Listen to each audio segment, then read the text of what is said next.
Welcome back in. San Francisco is raising a glass to culture, creativity, and community in a spirited celebration highlighting the incredible talent of Asian American and Pacific Islander bartenders and mixologists.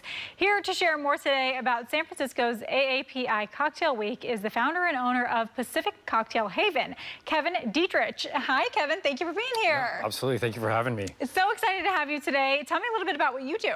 I always say I'm the bartender first and the owner second of Pacific Cocktail Haven. I have a couple other bars, Kona's and Splash as well in San Francisco, but we created AAPI Cocktail Week about 2 years ago as well. Fabulous. So tell me about the week. What is it all about? Yeah, so we created about 2 years ago as a way to help share what we do in San Francisco. Also, I get to travel a lot as a bartender, so I wanted to have an opportunity to bring a lot of my friends out from Asia and come and experience San Francisco, become ambassadors of this great city, and then speak volumes about our city, but also be able to share and cultivate a lot of education and culture between the two cities.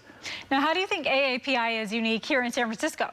I mean, it's huge. I get to see a lot of things in a lot of cities. Yeah. We have a huge population of AAPI, and when we were starting to create this cocktail week, we wanted to make it a focus point for us because culture and diversity is huge in the city. It's a port town, so there's a lot of cultures here. And we said, why not make it AAPI? Maybe make it a focus for May and kind of share everyone's story through culture and drink. Very cool. Now, how many restaurants or bars are involved in this? Wow, so we have a lot. So we're starting off Sunday as our kickoff party, where we have our good friends from Singapore that have a bar called Jigger and Pony that are coming out. They're number 9 in the world in terms of best bars. Along we have Zest from Korea that's coming too.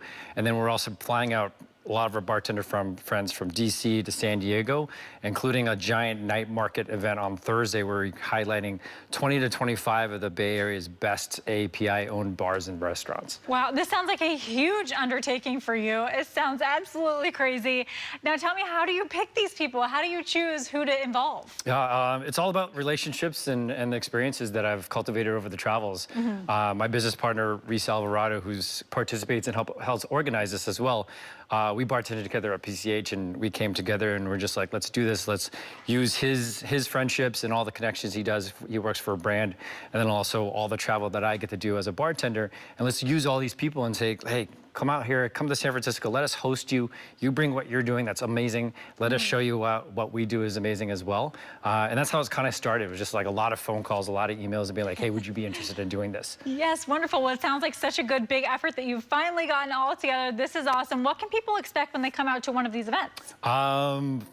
So much. I mean, obviously a lot of culture, a lot of the Bay Area being represented, a lot of guest bartenders too. So I think if you want to come out, like one of the biggest parties I'm excited about is called the Pondon Party on Wednesday night, where everything's going to turn green. If you're familiar with Pondon, it's a very green ingredient, bright green. So we're turning PCH into a green cocktail party with Pondon.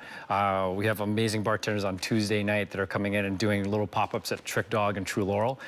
So expect a very packed week of a lot of fun with a lot of great cocktails and food. Wow, an awesome week that you have planned out. Tell me a little bit about your history as a bartender. I want to hear your story. How'd you get started? How much time do we have? I've been bartending for over 25 years. Wow. I grew up in Northern Virginia, DC. I went from DC to San Francisco to DC to New York City and back to San Francisco. But I had a really awesome opportunity about 9 years ago to open PCH. And we're going on 9 years this year. So it's been an absolutely amazing journey for me as a bartender. As an owner second, it's also fun, but I have more time. I have more fun bartending than I do actually owning a business. Well, it's great. It's great. You know what you have fun doing. That's awesome. You combine it. Let's talk about the drinks you brought today. Tell me a little bit about the drinks that you love to serve. Yeah, absolutely. These are some of our signatures at PCH. Obviously, PCH is a love letter to the Asian Pacific, so we use a lot of ingredients. I brought 2 Pondon cocktails on here because we're talking about Pondon, we're talking about Asian ingredients. The first up is the Kung Fu Pondon. With, surprise, there's Pondon in it.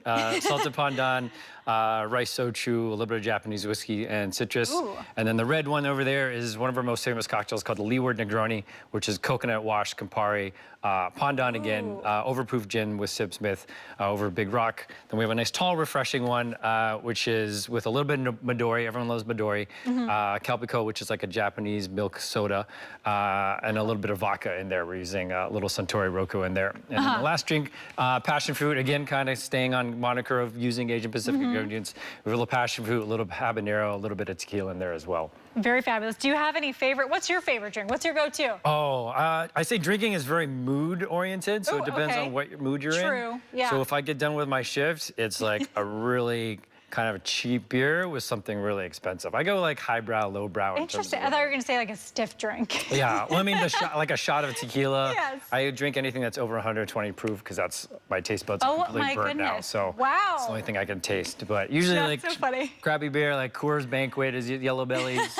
And like a shot of whiskey or tequila. I like your style. All right, very, very cool. Now, if people want to come out and be a part of AAPI Cocktail Week, how can they do that? Yes, we have a website called it's sfaapicocktailweek.com. Also our Instagram, which is sfaapi Cocktail Week.